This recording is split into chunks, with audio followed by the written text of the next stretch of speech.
नमस्कार, आज की खबर में आपका स्वागत है। मैं हूं आपके साथ शिखा मेहरोत्रा। शुरुआत करते हैं हरियाणा खबरों की। गुरुग्राम पहुंचे केंद्रीय राज्य मंत्री और लोकसभा सांसद राव इंद्रजीत सिंह ने 10 करोड़ की लागत से बने हॉकी एस्ट्रोटर्फ मैदान का उद्घाटन किया और इस अवसर पर हरियाणा के खेल मंत्री संजय सिंह और जिला प्रशासनिक अधिकारी भी मौजूद रहे। इसके साथ ही केंद्रीय राज्य मंत्री ने हॉकी खिलाड़ियों का मान बढ़ाया और मैदान की विधिवत शुरुआत की। आज तो हॉकी का एस्ट्रोटर्फ का स्टेडियम है ना, उसका उद्घाटन किया है गुड़गांव के अंदर। और गुड़गांव हॉकी के लिहाज से एक प्रसिद्ध शहर रहा है। आज़ादी के तुरंत बाद दशकों तक यहाँ से अच्छे अच्छे खिलाड़ी भारतीय टीम के सदस्य बन करके भारत के लिए खेले थे। आज हरियाणा सरकार ने पैसा तजवीज़ करवाया है और हमने इसका उद्घाटन किया है। और इन्होंने मेरे से अपनी तरफ से आश्वासन संजय सिंह जी ने भी दिया है कि इन बच्चों के लिए जो बाहर से आते हैं, गुड़गांव के नहीं भी हैं, उनके लिए एक हॉस्टल हम यहाँ बनवा करके देंगे ताकि पूरी एकेडमी के तौर पे यहाँ पर हॉकी खेली जाए। रोहतक में बीजेपी प्रदेश कार्यालय मंगल कमल में पदाधिकारियों की बैठक हुई, जिसमें आगामी विधानसभा चुनाव की रणनीति पर चर्चा के लिए प्रदेश प्रभारी सतीश पुनिया ने बैठक को संबोधित किया। इसके साथ ही बैठक में पूर्व सांसद संजय भाटिया, प्रदेश महामंत्री डॉक्टर अर्चना गुप्ता और अन्य प्रमुख पदाधिकारी मौजूद रहे। बैठक में हर बूथ को मजबूत करने और सरकार के विकास कार्यों को जनता तक पहुँचाने पर मंथन किया गया। अखिल भारतीय सेवा संघ एक समाजसेवी संस्था है।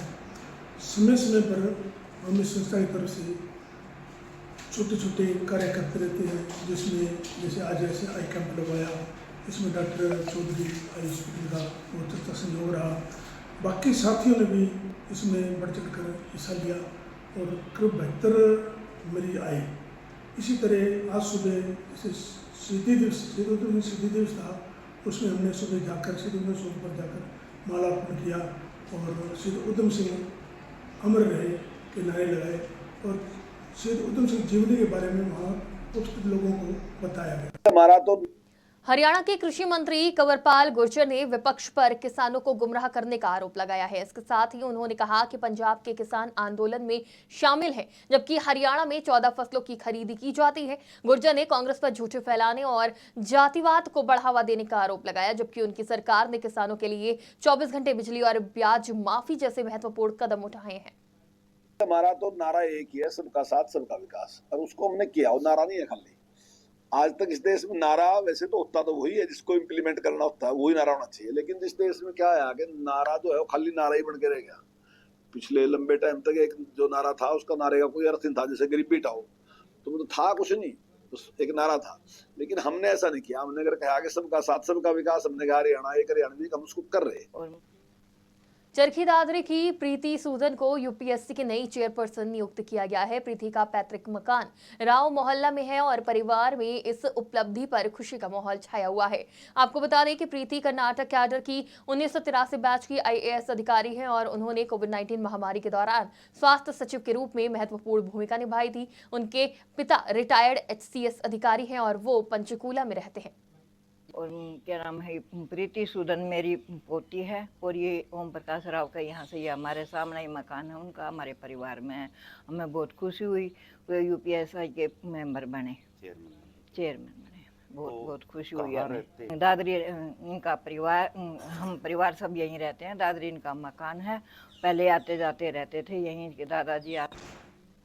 अखिल भारतीय सेवा संघ ने ऐलानाबाद में निःशुल्क नेत्र जांच शिविर आयोजन किया और ये शिविर चौधरी आई हॉस्पिटल के सहयोग से लगाया गया। नेत्र रोग विशेषज्ञ डॉक्टर मुकेश चौधरी ने 72 लोगों की आंखों की जांच की और 4 मरीजों का ऑपरेशन तय किया।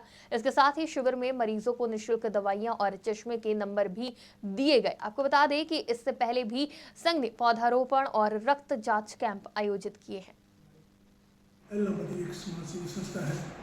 समय समय पर हम इस संस्था की तरफ से छोटे छोटे कार्य करते रहते हैं, जिसमें जैसे आज ऐसे आई कैंप लगवाया, इसमें डॉक्टर चौधरी आई हॉस्पिटल का बहुत अच्छा सहयोग रहा। बाकी साथियों ने भी इसमें बढ़ चढ़ कर हिस्सा लिया और करीब 72 मरीज आए। इसी तरह आज सुबह जैसे शहीदी दिवस था, उसमें हमने सुबह जाकर शहीद उधम सिंह पर जाकर माला अर्पण किया और शहीद उधम सिंह अमर रहे के नारे लगाए और शहीद उधम सिंह जीवनी के बारे में वहाँ उपस्थित लोगों को बताया गया।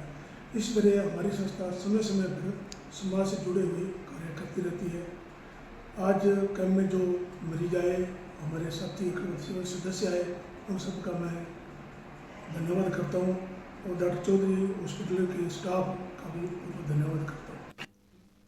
करनाल के कल्पना चावला मेडिकल अस्पताल में यूपी के रहने वाले युवक आर्यन ने फांसी लगाकर आत्महत्या कर ली। आपको बता दें कि वो मनोरोग विभाग में भर्ती था और मानसिक रूप से परेशान था। युवक के चाचा ने उसे बाथरूम में फांसी पर लटका पाया, जिसके बाद पुलिस और अस्पताल के डायरेक्टर मौके पर पहुंचे और शव को बरामद करके पोस्टमार्टम के लिए भेज दिया। जांच में आत्महत्या का कारण मानसिक तनाव बताया गया। बताया इसके चाचा जी भी हैं, उनसे भी पूछा मैंने और अपने वार्ड में डॉक्टर से पूछा। 145 पे कहते ये इसने हैंग किया और चाचा ने जो बताया वो कहता है कि 5 मिनट पहले मेरे साथ था, कहता मेरी पॉटी आ गई है और ये वहाँ गया और विद इन 5 मिनट्स इसने हैंग कर लिया। उसके चाचा जी ने बताया जो अटेंडेंट जो साथ में है। ये बताया कि कल्पना चावला मेडिकल कॉलेज के में एक नौजवान लड़के ने बाथरूम में फांसी खा ली है। अब मौके पर जो सूचना पाकर मैं यहाँ आया और प्रथम दृष्टया से मामला सुसाइड का लग रहा है। तो मनोरोग लड़का मानसिक रूप से परेशान था, इसीलिए मनोरोग विभाग में एडमिट था। जो उसकी डेड बॉडी नाश प्राप्त कर ली, उसका पोस्ट नियमानुसार कार्रवाई की जाएगी। फरीदाबाद में पिछले दिन की बारिश ने नेशनल हाईवे को तालाब में बदल दिया है। आपको बता दें कि हाईवे नंबर 19 की सर्विस रोड पर पानी भरने से बच्चे स्विमिंग पूल का मजा ले रहे हैं, जबकि वाहनों को जाम का सामना करना पड़ रहा है। इसके साथ ही कई वाहनों में पानी भर जाने के कारण खराब हो गए हैं और पूरे शहर में जलमग्न स्थिति बनी हुई है।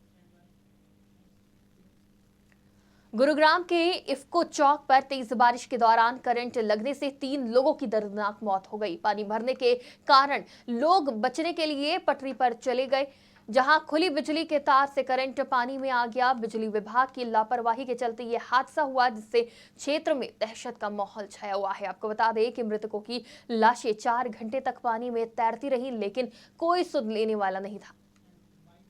मैडम, ये कोई राजनीतिक मुद्दा तो है नहीं। किसी की मृत्यु हुई है उस पर राजनीति करना अपने बस की तो बात है नहीं। अपना सीधा एक ही मानना है कि जो दोषी है उस पर मुकदमा दर्ज करे और सरकार इन परिवारों को मुआवजा दे। बस फिलहाल आप मुआवजा दीजिए और उन पर मुकदमा दर्ज के किसी तरह का कोई दबाव नहीं दिया जाएगा कि भाई आप इस पर नेचुरल डेथ लिखिए। क्यों लिखिए भाई, जिसकी लापरवाही है उसकी लिखिए। तो इन पर इस तरीके का दबाव बिल्कुल सरासर गलत है। मैडम, ये कोई हरियाणा की खबरों में फिलहाल इतना ही। देश और दुनिया की तमाम खबरों के लिए देखते रहिए आज की खबर।